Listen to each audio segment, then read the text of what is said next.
crise alimentaire, pauvreté croissante, droits humains bafoués, déforestation, réchauffement climatique. Le monde traverse une crise sociale et environnementale qui laisse souvent les plus fragiles au bord de la route. Un monde auquel notre regard finit par s'habituer.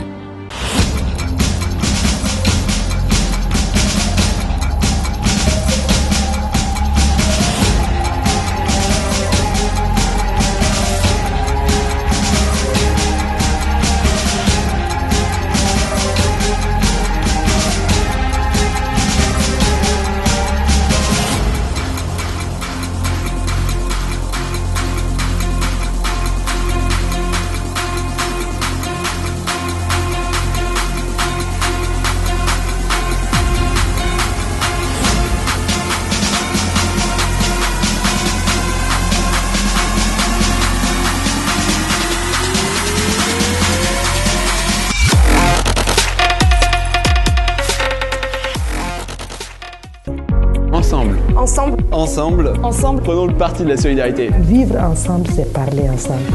Ils ont rencontré des organisations partenaires et ont échangé sur leurs expériences. D'autres ont invité des demandeurs d'asile à passer des vacances solidaires ensemble au Pays Basque. We are not alone in the struggle for land and resources. Au Burundi, des organisations partenaires ont accompagné des paysans et paysannes pour développer une agriculture familiale et agroécologique. Tandis que d'autres agissent depuis 40 ans pour la paix en Colombie en poursuivant leur implication dans sa construction. Aux Philippines, des organisations soutenues par le CCFD Terre Solidaire se sont investies dans la lutte pour la reconnaissance des droits des populations indigènes. Bénévoles et organisations partenaires se retrouvent dans des combats de plaidoyer contre l'évasion fiscale, contre une agriculture de l'agrobusiness. Certains ont été gagnés, comme l'adoption en février de la loi sur le devoir de vigilance des multinationales. Tout cela a été possible avec et grâce à nos organisations partenaires, à nos bénévoles, à nos donateurs et donatrices, et grâce à vous. Merci.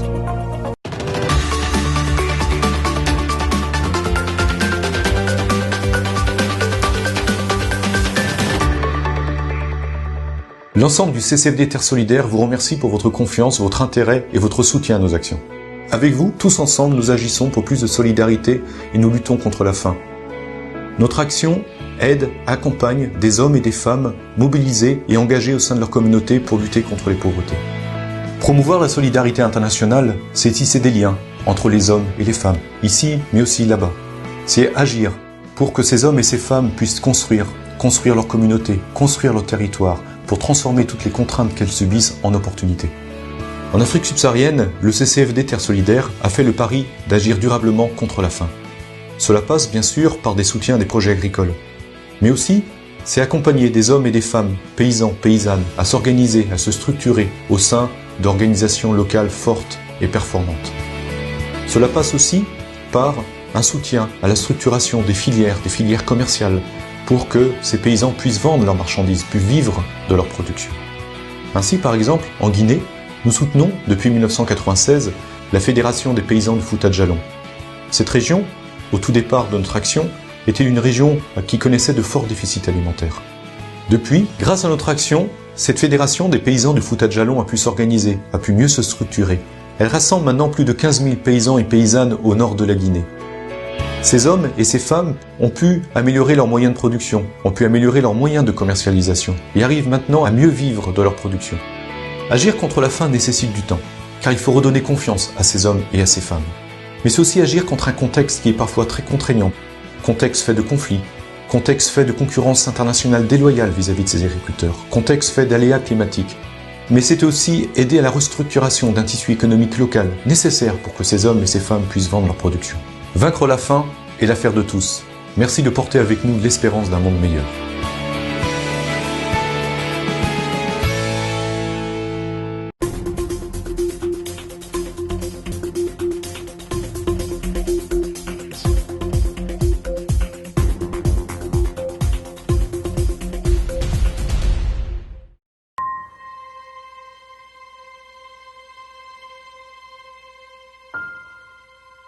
parce qu'il y a des causes perdues. Et que la vie est ainsi faite.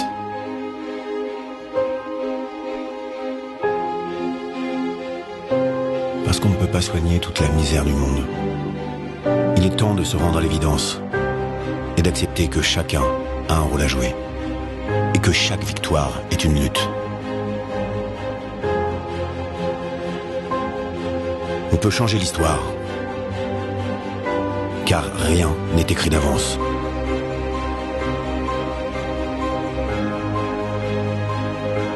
La santé est un droit universel. Ensemble, réclamons justice.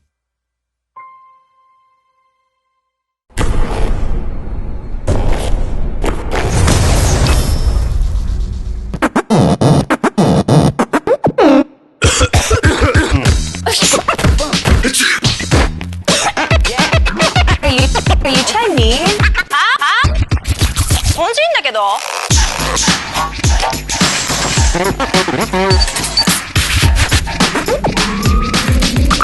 Coronavirus is spreading fast and Stay home!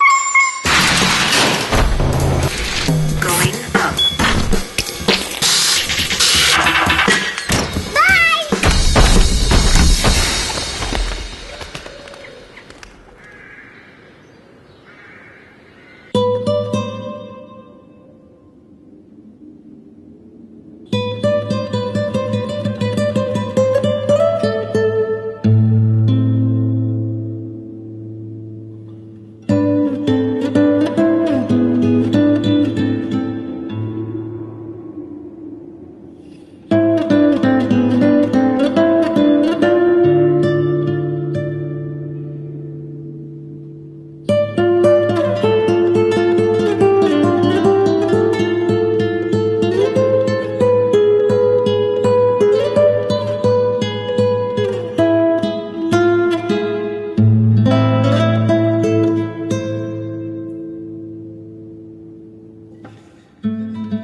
Partout dans le monde, il y a des enfants qui n'ont pas de famille, ni de foyer. Seuls, ils n'ont personne sur qui compter.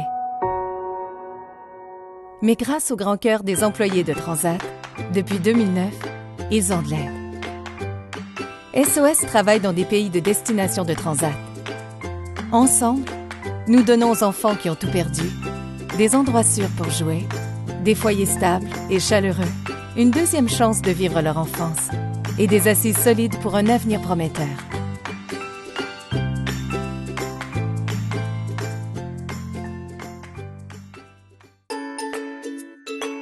Las empresas de gran corazón como Transat nos brindan mejores oportunidades. Nos permite construir el futuro que deseamos.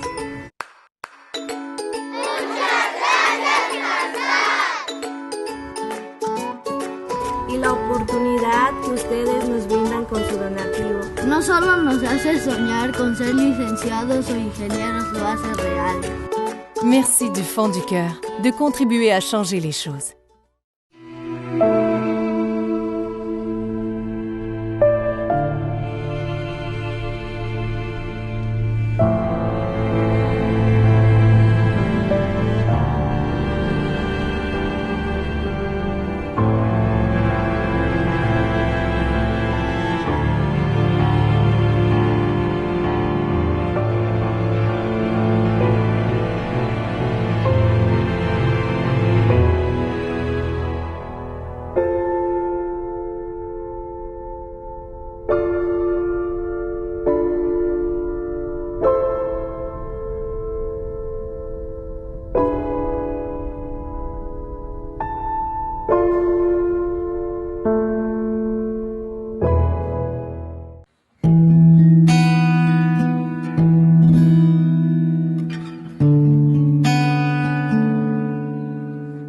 Donc depuis 4 ou 5 ans, les Amis de la Terre mettent sur pied des groupes de simplicité volontaire parce que nous pensons que la démarche de simplicité volontaire, l'entrée dans la simplicité volontaire n'est pas une démarche simple et facile à faire. Et la plupart du temps, les personnes se demandent par où commencer, que faire, comment commencer, donc ce n'est pas du tout évident. Et donc à l'intérieur de ces groupes, on va aller trouver là-bas, avec le partage de l'expérience des autres, des idées pour commencer, mais on va aussi trouver du soutien, on va aussi trouver des encouragements. Et donc moi personnellement, je fais partie d'un groupe de simplicité volontaire depuis 4 ans. Et j'imagine que sans le soutien justement des membres de ce groupe, je ne serais pas arrivé au stade où j'en suis aujourd'hui. Donc c'est vraiment un conseil que l'on donne aux personnes qui ne savent pas trop comment commencer, c'est justement d'essayer de s'intégrer dans un groupe pour justement être en mesure d'entreprendre cette démarche de simplicité volontaire. La gestion du temps est probablement un des thèmes les plus difficiles au niveau de la simplicité volontaire. Si on ne ralentit pas, on a beaucoup de mal à entrer dans la simplicité volontaire. Le but, c'est d'essayer de retrouver du temps pour soi, de retrouver du temps pour les autres, retrouver du temps pour faire autre chose ou pour faire les choses autrement. Sans ce ralentissement, on n'a pas de temps libéré pour prendre conscience et l'entrée dans la simplicité volontaire est excessivement difficile. Par contre, si on a la capacité de gérer, de libérer, de ralentir, parce que ça c'est vraiment le terme majeur, c'est de ralentir, alors on peut réellement faire quelque chose dans la simplicité volontaire et par là on peut vraiment vivre mieux. Les gens sont d'accord, en tout cas leur train de vie est beaucoup trop rapide pour que cette vie soit intéressante. Et donc ralentir, c'est vraiment le leitmotiv de la simplicité volontaire.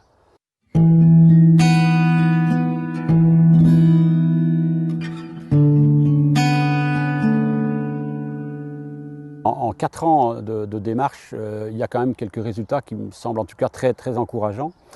Et le premier, à mon avis, c'est le désencombrement et le désintérêt pour les objets. J'ai été comme beaucoup d'autres accumulateurs, acheteurs d'objets. Là, j'ai acquis en tout cas un détachement tout à fait total et complet. Et donc ça, c'est une grosse avancée. J'ai par exemple changé complètement mes modes de déplacement. Alors que j'étais complètement allergique au transport en commun, mais maintenant je ne me déplace pratiquement plus qu'à l'autobus et au train. Et lorsque je prends la voiture, c'est parce que je ne peux pas faire autrement. Je suis devenu végétarien. C'est peut-être pas à la portée de tout le monde, mais bon, ça c'est quelque chose que j'ai pu faire aussi. Je me suis beaucoup intéressé en tout cas aux pressions que mes consommations avaient sur l'environnement. Donc en 4 ans, on a diminué nos consommations de mazout de moitié, d'électricité de moitié. On est devenu complètement indépendant au niveau de l'eau. On ne travaille plus par exemple avec que de l'eau de pluie.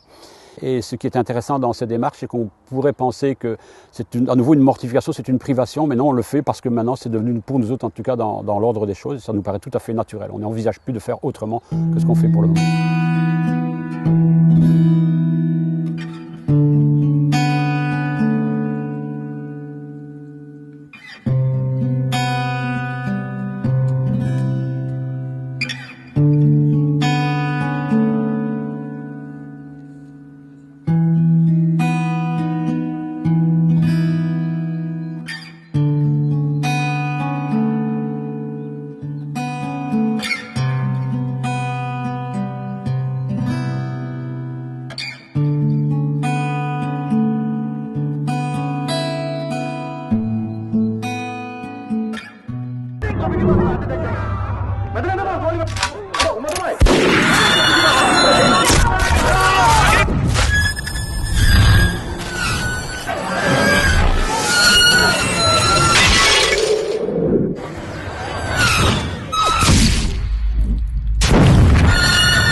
Alors que l'agriculture industrielle est responsable de près de 24% des émissions de gaz à effet de serre, les États privilégient malgré tout ce type d'agriculture au détriment des petites exploitations familiales qui produisent 60% de l'alimentation mondiale et qui sont centrales pour garantir la souveraineté alimentaire.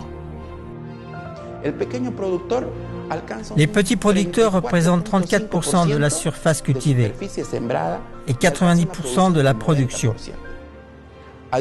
Les grands producteurs achètent la production des petits agriculteurs et la comptabilisent comme s'il s'agissait de la leur. Ils servent d'intermédiaires. Ils l'entreposent dans leurs silos et disent ainsi produire la majorité des aliments du pays. Mais nous savons que c'est faux.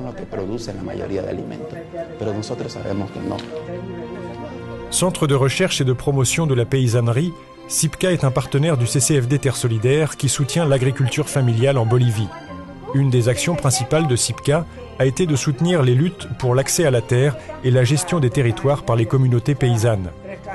Elle promeut également les pratiques agroécologiques. Nous avons soutenu cette lutte. Et cette approche de gestion territoriale signifie que le paysan indigène défend son territoire,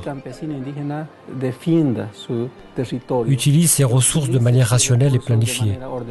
Cela permet d'identifier quelles sont les espèces et les composants de la forêt qui ont du potentiel.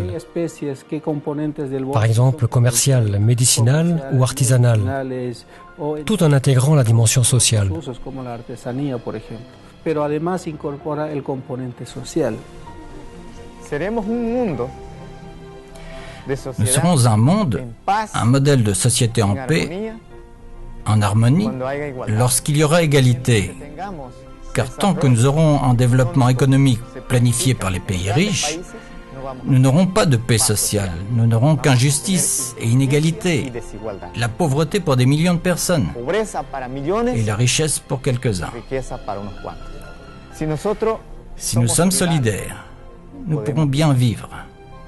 Si nous respectons les autres, nous vivrons bien. Si nous respectons la nature, nous léguerons du bien vivre à nos enfants. Ceci est mon message. Para nuestra generación.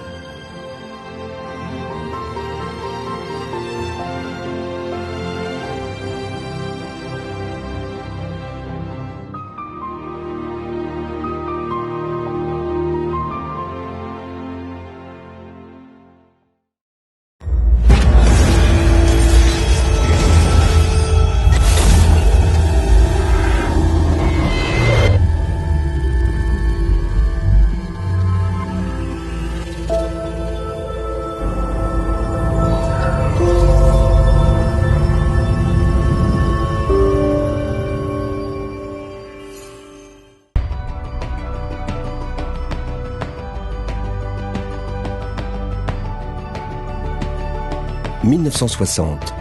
L'Organisation des Nations Unies pour l'alimentation et l'agriculture lance un appel pour lutter contre la faim dans le monde. L'année suivante, en France, plusieurs organisations catholiques s'allient. Le Comité catholique contre la faim et pour le développement est né. Aujourd'hui, le CCFD Terre Solidaire compte 15 000 bénévoles en France et 30 associations membres. Des milliers de donateurs et de soutiens, 600 partenaires dans plus de 60 pays et 2,2 millions de bénéficiaires par an. Nous sommes ouverts à tous, nous défendons l'intérêt général et nous faisons entendre la voix des plus fragiles pour que les droits fondamentaux de chacun soient respectés. Nous sommes convaincus que chacun a le pouvoir d'agir, seul ou à plusieurs, pour construire un monde plus juste et solidaire. Notre mode d'action est unique. Nous intervenons par le partenariat avec des organisations et des collectifs citoyens. Nous agissons avec les personnes engagées ici en France et là-bas, partout dans le monde. Nous accompagnons des initiatives qui permettent à toutes et à tous de vivre dignement et de renforcer durablement les communautés. Nous interpellons les décideurs politiques pour obtenir des règles plus justes au niveau local, national et international. Nous mobilisons les citoyens dans toute la France pour sensibiliser l'opinion aux enjeux de solidarité internationale. Nous sommes les forces du changement, avec vous.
Je suis né au Sri Lanka, une île au sud de l'Inde, un lieu paradisiaque, jusqu'à ce qu'une guerre civile éclate.